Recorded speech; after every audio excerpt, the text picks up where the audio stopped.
Gene Cooper was also the Olympic boxing coach.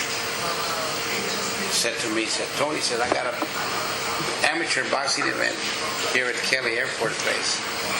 And I've got this Army guy coming, Clayton Hires. He's Army, Fort Worth, California. And you got any fighters to go in there? Well, I entered 2 fighters, senior fighters to compete there.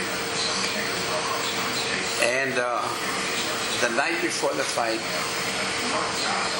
Clayton Hires from the Army, they couldn't cut orders for him to come fly to San Antonio to compete. So he said, man, I'm a fucking treat, Tony, man. He says, I can't believe it.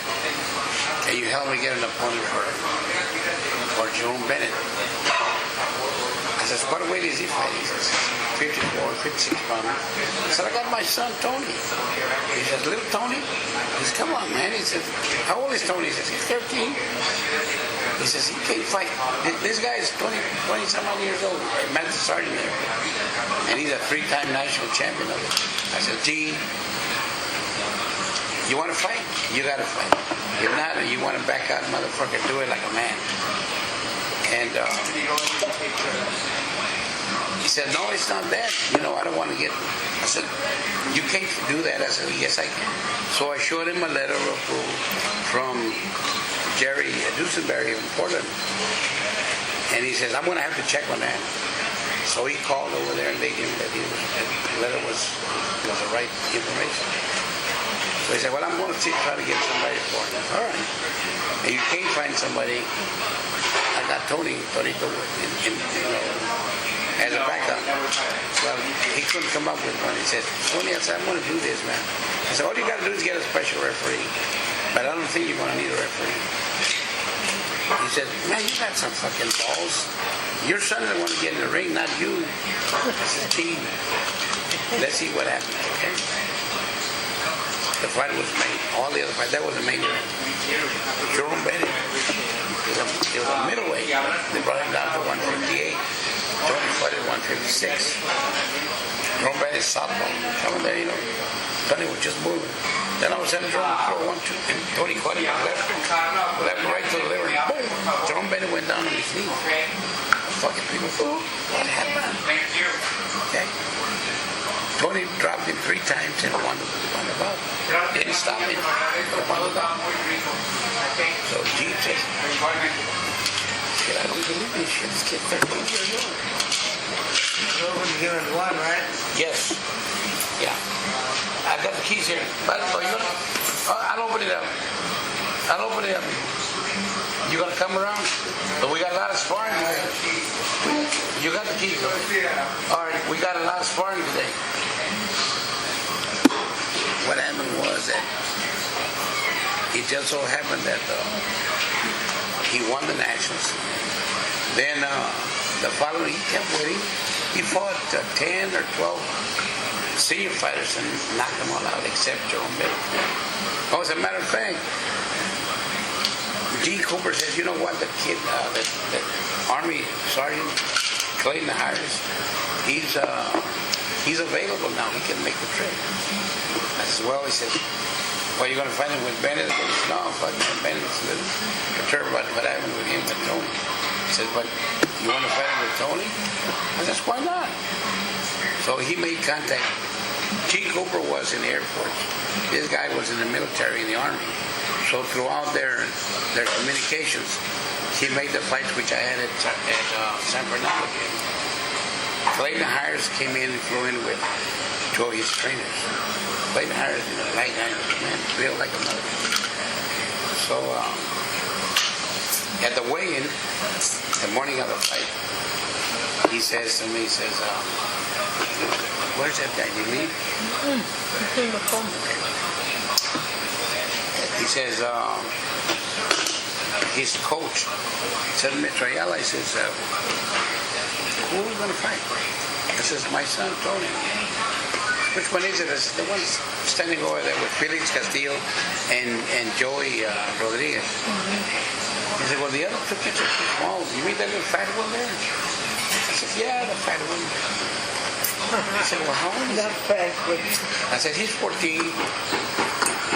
Tony, I said, we went through the same shit about fighting a junior with a senior. And I showed him the letter and stuff. So, at the weigh-in, you weigh one fighter first and the other one. So, Ayers got on the scale. He weighed 158. And real cut up. Tony got on the scale with 158 or 159. Yeah, he was half a pound over. I said, well, Tony's a little heavy. He said, hey, I give Clayton come up with his wife's question. I give him 10 pounds. He's just a fat little boy, man. He says, I want you to know, man, I'm not responsible. I hurt this kid.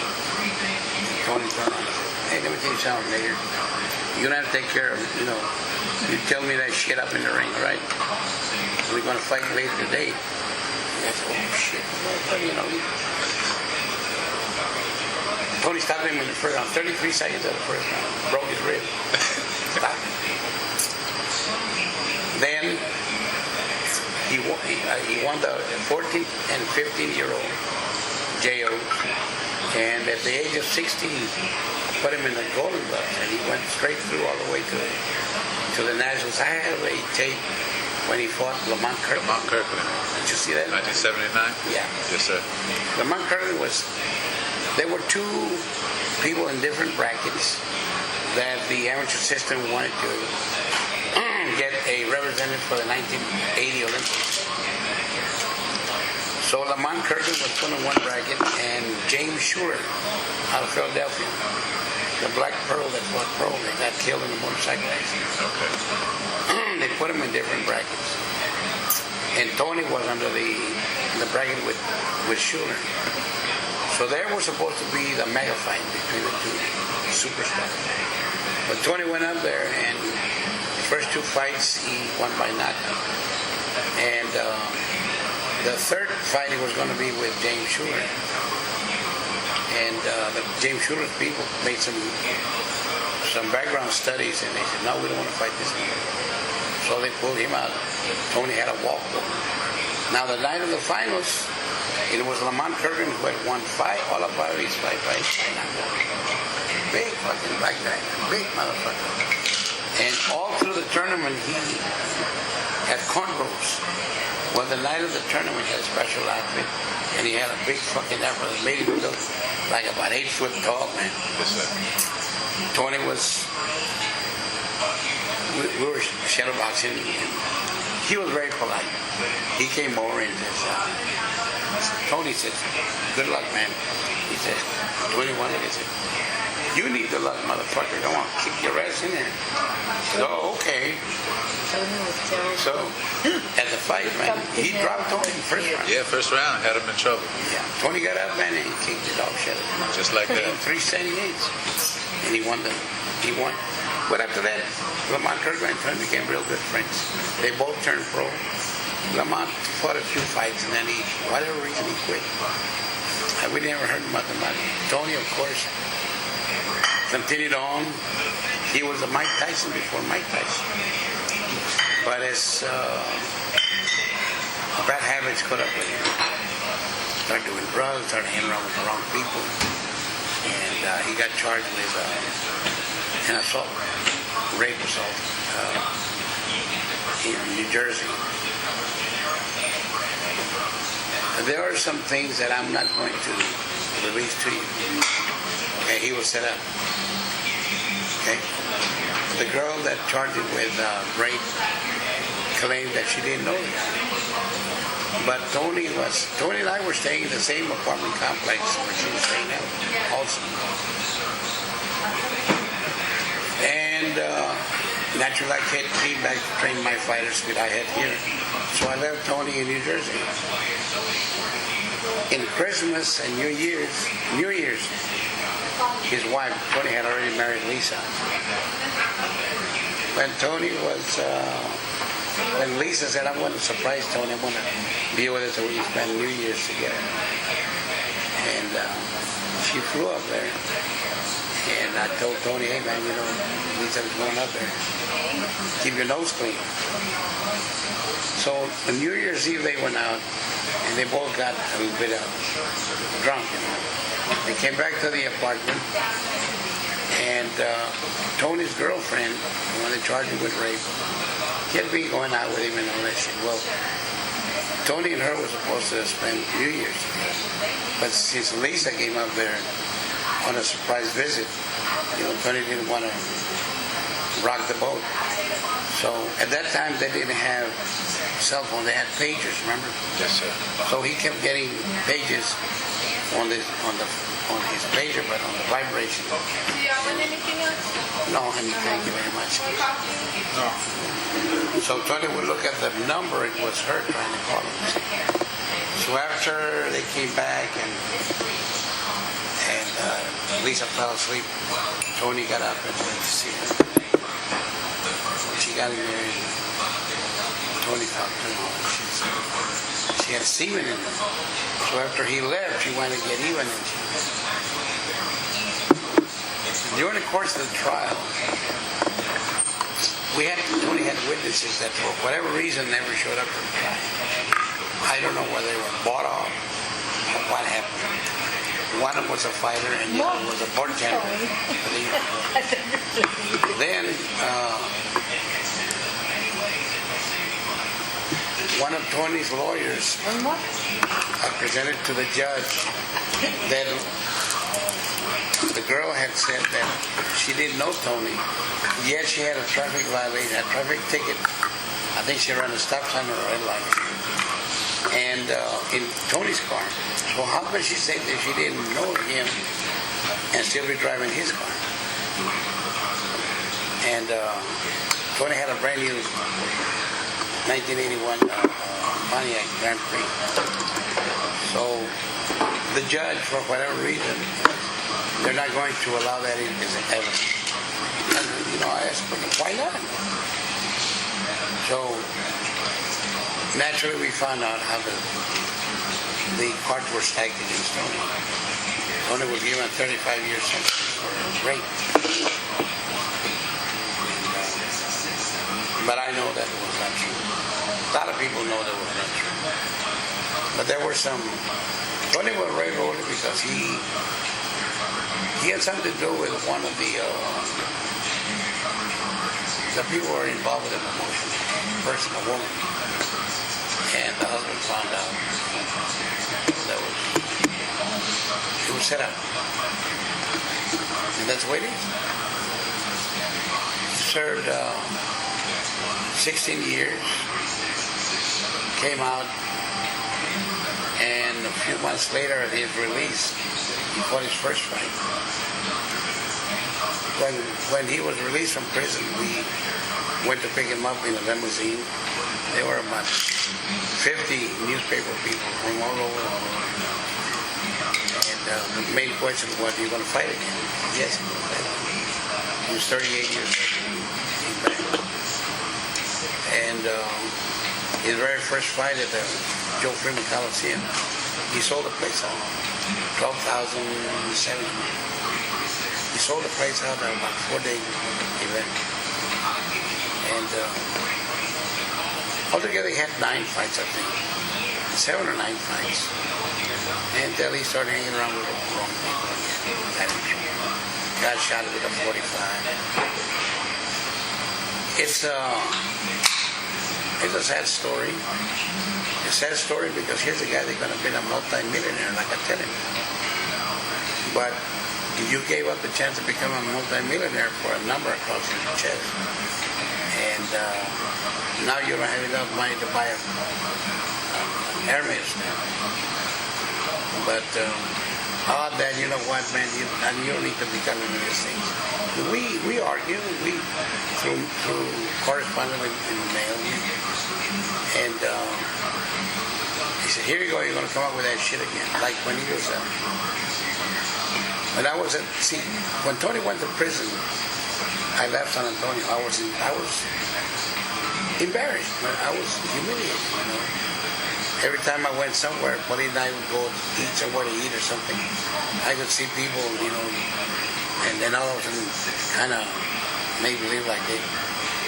And I said, in other words, maybe I'm jumping to conclusions thinking that they were talking bad about me, but they weren't. Just people that knew who I was and all that. But when you are wounded in a situation like the way I was, I thought all only the negative. Are they talking about us? Let's get the fuck out. But after, about 2 months after he went to prison, I told Paulie, you know what? I keep thinking to them, I'm having a nightmare and this thing happened. But this is not a nightmare, this is a reality. I got to get back on my feet and get back to training fighters. But I didn't want to go back to San Fernando gym. I was I didn't want to walk around in San Antonio, so fuck it, I told me. So I made a phone call to Emmanuel Stewart in Detroit. And I explained to him the situation. Like, hey, Emmanuel, this is happening. He said, Tony, you don't have to think that shit. Just come on over and I'll give you some of my fighters to train. So I left San Antonio. I had Jesse Benavides, who had signed up with Emmanuel Stewart. I had Donald Stokes out of Mossville, Mississippi. Benavides from Corpus Christi. I had Gabby Canizales, former world champion out of Laredo. And John Michael Johnson, who became 3-time world champion. So I sold almost everything cars I had, but I bought an old 1978 AMC. We call it Silver Bullet. It's called the Silver Bullet? Yeah. And I told the guys, look, man, I'm going to Detroit. Well, we'll go with you, Michelle. So we drove to Detroit. I worked with him for 10 years. And I ran a training camp in Tucson, Arizona, Crown West. And what I couldn't do with my sons, I made it with other fighters. I had Gabby Canizales, who became champion again. He knocked out Happy Laura, the first world champion of Colombia, 118 pounds. There was a fighter here in New York. I don't know if you know the name, Poison Junior Jones, who was pound for pound the best fighter on the planet. Something like Pacquiao it is right now. And Carl Moretti from Madison Square Garden, he was a matchmaker. He called me and says, hey, Tony, says, I need a fighter, I need a bantamweight on the Evander Holyfield. See, I've trained Michael Moore for 7 fights. But Michael Moore and Emmanuel Stewart had a fallout. So they sold his contract to Lou Duga. And he was given a shot at a title fight with Evander Holyfield. And the guy that trained for that fight was ¿cómo se llama el loco de ESPN? Teddy Atlas. Teddy Atlas. He was a trainer there, Carl Moretti asked me, said, we need the opener for that fight. It's a 12-round world championship fight. And Jones is going to defend his title. I need a bantamweight. Do you have somebody that's ranked in the top 10? I said, no, I've got a kid that's an 18-pounder, John Michael Johnson. He says, is he black? I said, no, he's Mexican, but there was somebody was in the wood pile over there. And he, that's his name, John Michael Johnson. He said, well, let me look him up. At that time, they didn't have computers. So there was a Ring record book that there was come out from Ring magazine. And he says, hey, I just looked this guy up. He already fought Jones. Jones beat him on a 4-round. I says, well, let me tell you what happened. I had him in Detroit, but he gave me a bullshit story that his mother was sick and he had to fly home. I flew him home and he stayed up there for a couple of months. And there was a guy named Rich Landers who had a promoter license. He took him to Vegas without me knowing. Rich, How you doing, baby? Friendly? Oh, okay. Want to eat something? No, I'm fine. What's up with that? So anyway, this is one of our friends. She takes care of the girls. Rachel, Mina. But anyway,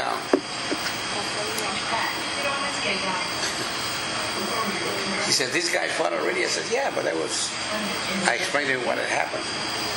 He said, besides, I talked to the Texas Boxing Convention. They tell me this guy's a heroin addict, which he was. Shit, I just wanted to make a buck. But I knew that John Michael Johnson was fighting.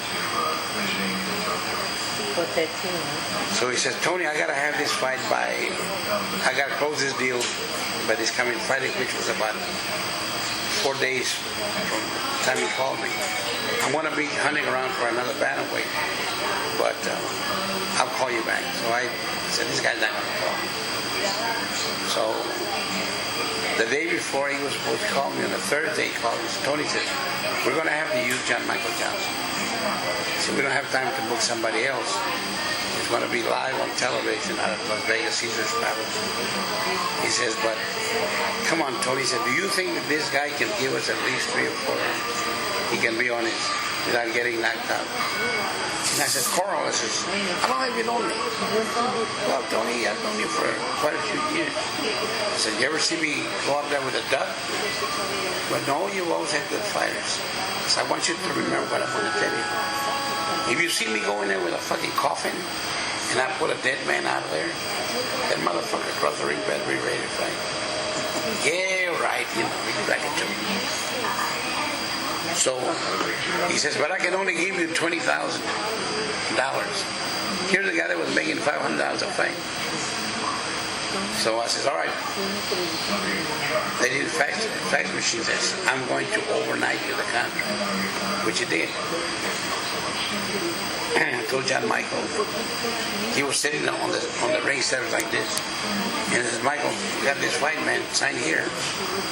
I already signed my part as manager. And before he signed, he said, Tony, and I don't know, do you think I can beat this guy? I said, not the way you are right now. You're strung out, man, with fucking heroin shit. He said, but I'll tell you one thing, let me clean you up. And we got 10 weeks for this fight. Let's do it.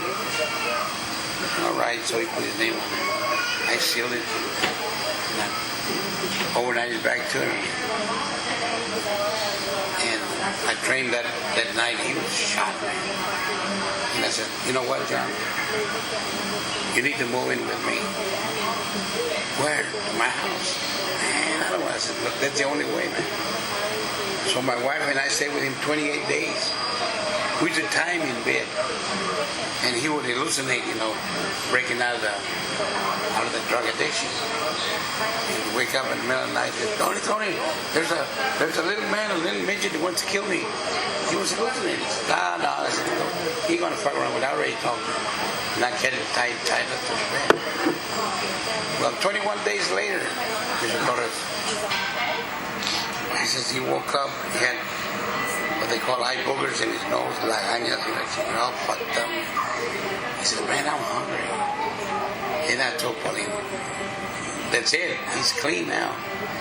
So I said, get him in the bathtub, wash him up, shave, and fix him some breakfast.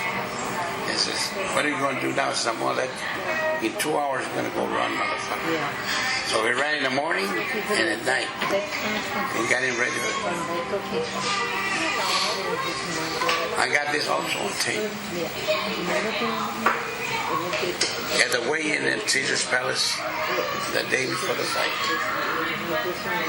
the boxing commissioner calls us the names, Michael Moore and Evander Holyfield. The co-main was Poison Drew Jones, who's your chief second? Well, Mr. Lou Dua and Joey Foriano. John Michael Johnson on the scale, 118. Johnson, who's your chief second? I haven't been in the back. I didn't want him to see me. He says, Tony Ayala. So I walked up, verified the weight, and I told Joey Fariella, you and I have been across the ring 3 times. And I whipped your ass all 3 times. Now, I'm going to beat you on this one, whether you believe it or not. Well, he didn't expect me to say that. He just didn't say anything. Yay or nay or fuck you or nothing. He just looked at me. And Michael Johnson told Poison Jones, you got 24 hours to hold on to your title. Because tomorrow night I'm going to kick your ass. The next day it was, the fight started in Vegas at, I think it was 5 o'clock San Antonio time, 4 o'clock over there. It's an hour earlier in Vegas. The sun was still out. An hour later. Yeah, an hour difference. And Michael John went up there and stopped him in the 11th round. On the tape, you could see Carl Moretti, the guy, the matchmaker, told me, oh yeah, right, what he's doing to John Michael had this guy walking on legs, the guy was rocking him, and he would be singing to Jones, tie him up. But every time he tried him, John pushed him. They stopped him in the 11th round. We got paid, we flew back home, became world champion. And 2 days later, I get a call from Carl Moretti. He said, you motherfucker, you almost got me fired. I said, why? He said, well, I made that match where, see, Junior Jones from New York was affiliated with Madison Square Garden. And the matchmaker's job is to match what we call house fighters with opponents that they make sure that they're going to win. So he said, you motherfucker almost got me fired. I said, what? I brought you a junkie, a guy was not supposed to win, and you paid me well, and we took the title. So what's the beef? Fuck you, motherfucker. Anyway, it was made history. And his first defense was in Thailand, in Uttaradit, Thailand, right on the border of Laos and Vietnam. But it has in the very first round, and they ruled it that it was a punch. You don't cause cuts like that with a punch. It was headbutts. As a matter of fact, we have it on tape. I made a protest because it was supposed to be a technical draw, but they awarded it to the guy from Thailand. But Michael came back and they paid him $175,000 for the defense. He was a guy he got 20 grand to fight for the title that he wanted. But he went fucking bananas, man. Bought a house, bought a truck, started shooting heroin again, trying to fuck everybody that walked. And he wound up in trouble again. Sent to jail. He was in jail for a year. Came out of jail and he called me. Tony says, can I get back to the gym, man? I've been clean now and all that shit. So I got him another title fight, he won. And another title fight, and he won. He became 3-time world champion. He goes to church now, he's straightened out. He made enough money, he saved enough money. He used to give money to his wife, and his wife would put it up. And then he wanted the money, but he says, I spend it already. So Sandra, his wife, and he used to beat that shit out of her. Give my money. He says, no, I ain't going to give you nothing. I don't have any money. But now that he's cleaned up and everything, I tell Sandra, what you doing with the money? He says, shut up. What was it? Can you say, why could Mike and Tony compete with grown men? What was it about them? Was it just something natural? Or was it something about their skills? Sometimes, like in my case, I was blessed with 2 sons that were I'm not cutting my other son Sammy off, or Paulie. Paulie had 27 fights. He lost 5. His first fight was a 4-rounder. The next was a 10 rounder, the guy that drew with the world champion in California. To make a long story short, you remember what I told you earlier in this conversation? Sometimes the Lord blesses some people. Yes. Gifts. I think that Tony and Mike were gifted. At a very young age, they matured stronger than grown men. Yet, who other than God can explain this? They asked me, how is it? Like you asked me just now. Why? I don't know. I really don't know. I know I train all my fighters hard. And they were street kids, man. They were just tough fucking street kids. And you know what makes it? At one time, let me tell you, in 1979, when Mike lost to David Red Lopez, he was a junkie.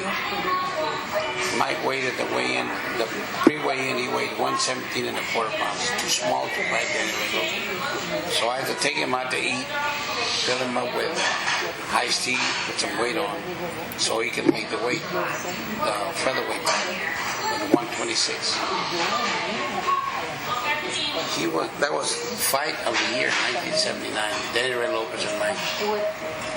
But after that, he was still shooting heroin and what have you, and he moved.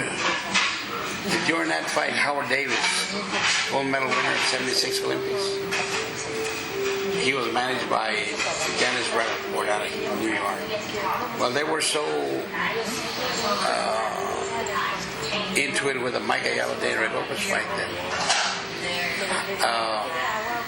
Dennis Rappaport talked to Mike and says, I can put you in a rehab center in New York and you get well. So they ran it through me. I said, yeah, why not? You know. So he went to New York, but 3 months later I get a call from Dennis Rappaport. He says, you know what, Tony says, your son Mike wants to stay here in New York and he wants me to manage him. I'm willing to give you $5,000 for his contract. I said, $5,000 for his contract? I said, you know, his contract is worth at least $50,000. But I said, is Mike there in the office with you? He said, yeah, let me talk to him. So I talked to my son. I said, Mike, ¿qué pasa? What's wrong? Dad, he says, I love you. I want you to know that I love you. But I think you've taken me as far as you can. And I'm going to stay here in New York, and I know Mr. Rappaport is going to get me a title fight that I'm going to win. Well, in other words, you're telling me that I don't have the capacity to make a world champion, right? Is that what you're telling me? Well, yes, Dad, I'm sorry to tell you that. I said, you know what? Put Dennis back on the phone. And Dennis got on the phone and said, you take those $5,000 and roll them up and stick them up your ass. I'm going to send you a letter of release of this contract. And good luck to both of you. And I did. Mike started fighting with him up there. Until I imagine he was still doing heroin because he caught hepatitis B. And he was put in the hospital. He spent in the hospital about 18 months, almost 2 years.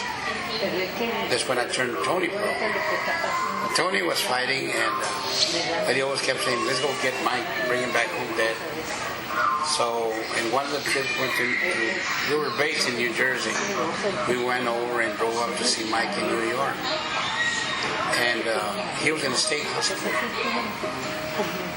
And I told him, I said, let me take you back and nurse you back. Well, I don't know, Dad, but if you can take my family, he had his wife and excuse me, Chore. Were the Mike's three girls already born when he was in New York? Or nomás tenía Alexis and Sweetie? Renee was born in... Renee was born in San Antonio. Who? When they came back. Renee. Okay. So nomás tenía... No. Alexis was born in Palm Springs. In California. California. Y Sweetie was born in New York. Yeah. Las dos, Okay. nomás tenía las dos. So he had two girls, my other two granddaughters. So I took his wife and his two daughters and put them on a plane, sent them back home to live with her. And then a few days later, I took my son Mike out of the hospital and brought him back to San Antonio.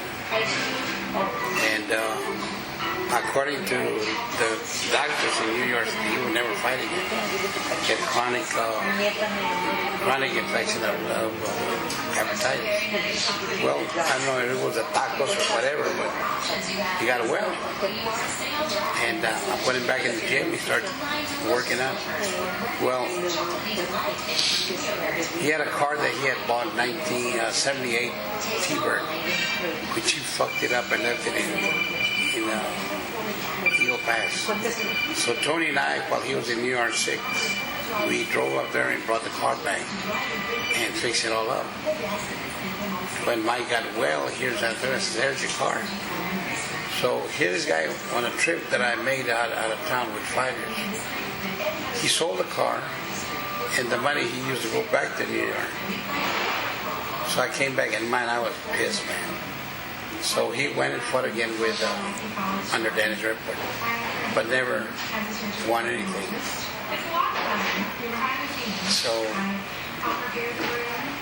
like I'm telling you right now, here I had two fighters that could have been something. But destiny, sometimes I say, well, destiny cheated me. No. I think that everybody has his own. You're given a deck of cards in your hand out of a deck of cards. You got to pay with whatever you got. And here's a motherfucker that couldn't win. I had 4 aces, and I couldn't win the fucking game. But there again, who do I question, God? Who do I question? Me? The hardest thing I've ever taken is a fucking aspirin. So. But there again, I had 4 world champions that were not my sons. They were not as good as my sons. And this goes back to what they tell you. Sometimes, what motivated me to do more than I was doing was the fact that he told me that I didn't have the capacity to make a world champion. So I had to prove to myself that I didn't have what it took to become. Anyway, to make a long story short, that's the way it was. ¿Qué te vas, mija? Dile a Fernie we gotta have the sparring today. Okay, hon. I'm curious. Anyway, no, go ahead. There's a lot of things that happen in our lives, Pauline and I, that sometimes at night I'm in the dark and I get up because I can't sleep.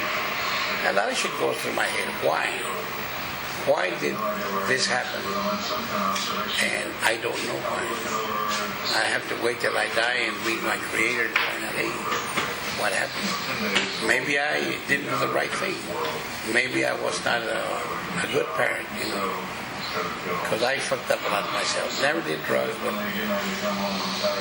I was a womanizer. I had other businesses. I made money in boxing, and I also have a drive-in food and a bar, and I was working at Kelly Airport Base for the government. So I worked my ass off, but again, there were some things that I should have been a better parent. I didn't set a good example.